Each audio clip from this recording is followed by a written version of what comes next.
Well, as the city starts to bustle with activities, vendors at Arawak Key are also preparing for their return to business. Our Lloyd Allen is at Arawak Key with an update. Lloyd? It was about a month ago that we reported here from Arawak Key the hopeful reopening of this area. This morning, we're speaking with one of the senior administrators who's talking about a 2-week mark that officials are saying that they're giving all of the vendors here to get things in line for the intended reopening of Arawak Key. We're joined this morning by the manager of Arawak Key, Mr. Paul Willie. Mr. Willie, good morning again. Tell us, you said it's about 14 days that you're looking forward to for the reopening of this area? Yes, sir, in about 14 days. So what are some of those things? I know you've been in constant dialogue with government officials about protocols, about sanitization, but what are some of those things that they're saying that need to be in place before this key reopens? All the restaurants must be fully sanitized.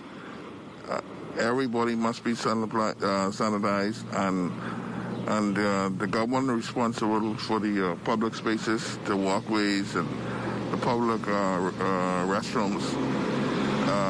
The government will take care of that, but the privately owned restaurants have to be sanitized by the owners of those restaurants. Now, you've talked a lot about the sanitizing. Obviously, Arawak Key is one of those heavy, busy traffic when it comes to people. And again, protocols being established. What are they moving forward? Okay, one of the main protocols when you enter the restaurants, right, it must be no more than at least 12 persons in the restaurant at a time.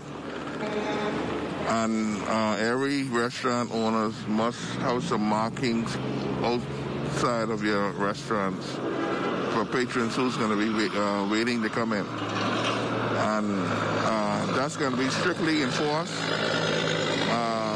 The restaurants can't be overcrowded, not at this time. So we're just looking for the restaurant owners to help us with that, not overcrowding the restaurant. Now, that's about persons on the inside. Will there be the possibility of curbside services here as well?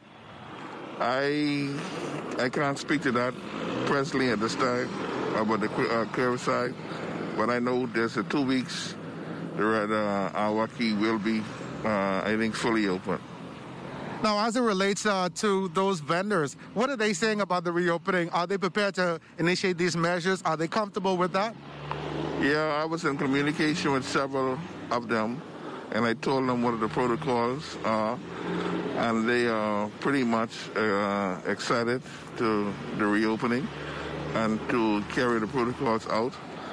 So we just need to, it's going to be strictly enforced, and we just need the restaurant owners to help us. That is the government side, and everything should be smoothly.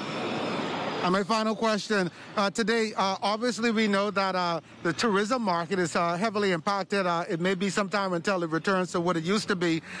Any plans for bringing out more Bahamians, obviously observing those social distancing protocols, but making this area more local friendly for persons who live here to really patronize those businesses?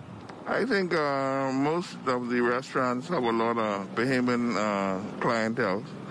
And I know some of the Bahamians, they can't wait to get a good fried snapper and a conch salad. So I think they're waiting for that moment for us to reopen. Well, definitely, and I'm one of them. I'm waiting for my conch salad as well. And so, of course, that's Mr. Paul Willie. He's manager out here at Arawak Key. Hopeful for the reopening. He says in about 14 days, this will be reopened with new protocols for locals coming out and for others coming out to patronize these awesome businesses out here. Reporting from Arawak Key for the Morning Edition, Lloyd Allen, ZNS Network News.